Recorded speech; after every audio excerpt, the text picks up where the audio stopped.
Hello, I'm Tessa Nelson, and today I'm going to be presenting my research on the physiological effects of sucrose, glucose, and fructose consumption on female versus male mice. Now, getting into some background information, the reason why I wanted to look into this topic was because diseases like obesity, type 2 diabetes, and non-alcoholic fatty liver disease have been on the rise within developed nations, such as the US, and the culprit has often been the high fat content within our diets. However, upon the observation of the ever-increasing prevalence of these diseases within our population, even with the ushering in of the low-fat movement of the 70s and 80s, the testing has suggested that sugar may be the one to blame for this unwanted weight gain. Through research, many have suggested the types of sugars to avoid, though much of this research has been performed using a male-only model. As this is the case, I wanted to see if there were any differing effects of high sugar diets between the sexes, while also looking for the most detrimental source for each gender. The purpose of the study was to investigate the different physiological effects of high sugar consumption on male and female mice, the high sugar diets consisting of sucrose, glucose, or fructose. As for our hypothesis, we suggested that sucrose would lead to a greater physiological effect within females, while fructose would lead to a more detrimental effect within males. This is due to our own experience within research and weight gain in mice, as well as information gathered from other studies. As for methods, we conducted a 4-year study. Within the first 2 years, the female cohort groups were observed. The first year consisting of the sucrose and control mice, the second year consisting of the glucose, fructose, as well as another round of control. Years 3 and 4 were conducted within the same manner, though male mice were used instead. As for treatment of the mice, the control mice were given unlimited access to food and water, while the experimental groups were given the same, except they had a 30% sugar solution, depending on their placement of sucrose, glucose, or fructose in place of their normal water. As for data collection, food and water intake were monitored weekly, as well as a weekly weight gain. Glucose tolerance testing was also conducted at 18 weeks, in which glucose metabolism, or the tolerance of a glucose load, was observed. For this, a baseline was taken for their blood glucose levels. Then the mice were injected with a glucose load, and their levels were monitored at 10, 20, 30, and 60 minutes to measure the response. Lastly, upon the termination of each cohort, the adipose tissue was harvested from around their kidneys, weighed, and then normalized to their body weight in order to demonstrate the type and the amount of fat accumulation between the sexes. This was looking at the retroperitoneal white adipose tissue, or the RWAT pads.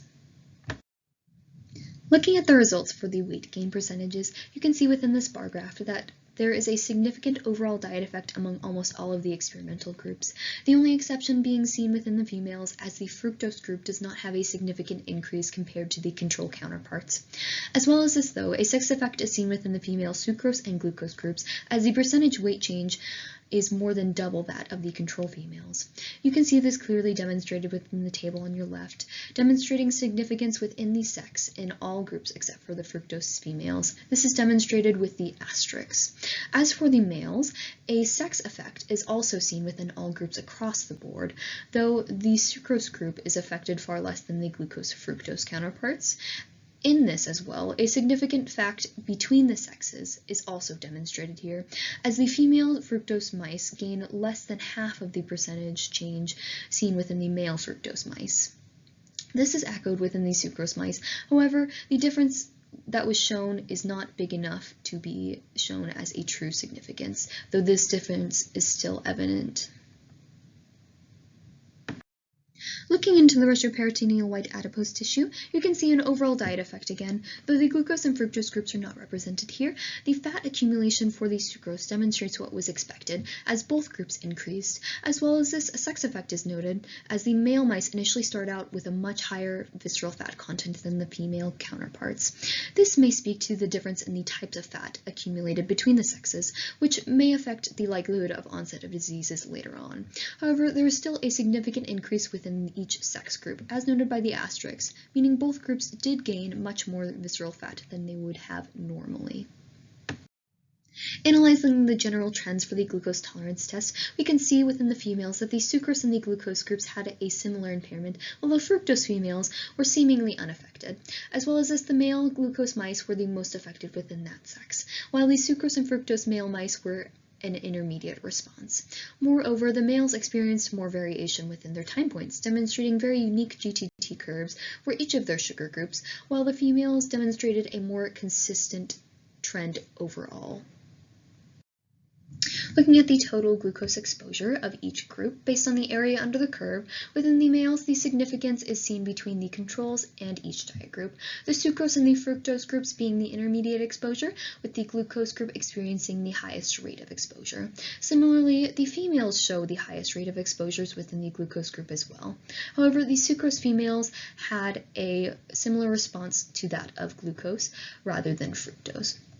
Moreover, the fructose female cohorts experienced the same levels of exposure as their control counterparts, which is much different than the male groups.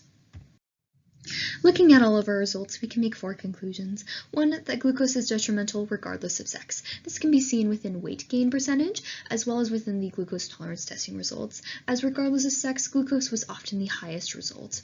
2, males have an overall greater visceral fat content than females. This can be seen within the retroperitoneal white adipose tissue graph, as males have a much higher content within both control and experimental cohorts. This is an important conclusion as it gives a little bit more validity to our claims, as the fat accumulation is also seen within human models as well.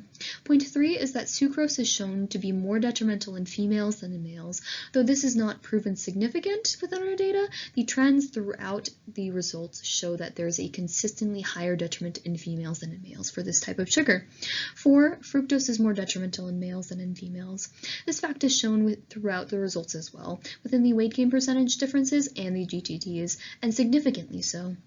The females seem to be unaffected in general by the sugar, while males garner a more moderate to severe effect. In the future, we hope to look into the specific mechanisms that lead to the physiological differences seen between the sexes. We want to do this by looking into the gene expression of each sex, specifically the gene expression seen within the metabolic pathways such as glycolysis, fructolysis, and fatty acids pathways. Along with this, there is also an interest within the involvement of hormone cycling effects of this study, which can potentially cause differences between the sexes. Further studies into the accumulation of fat will also be analyzed through retroperitoneal white adipose tissue of glucose and fructose groups, as well as looking into potentially oil red O staining. Finally, I'd like to thank the Lampe Lab at OHSU for the collaboration with this project, as well as a special thanks to the Comstock Lab and all those that were involved in research this year. Here are the resources used. And thank you for listening.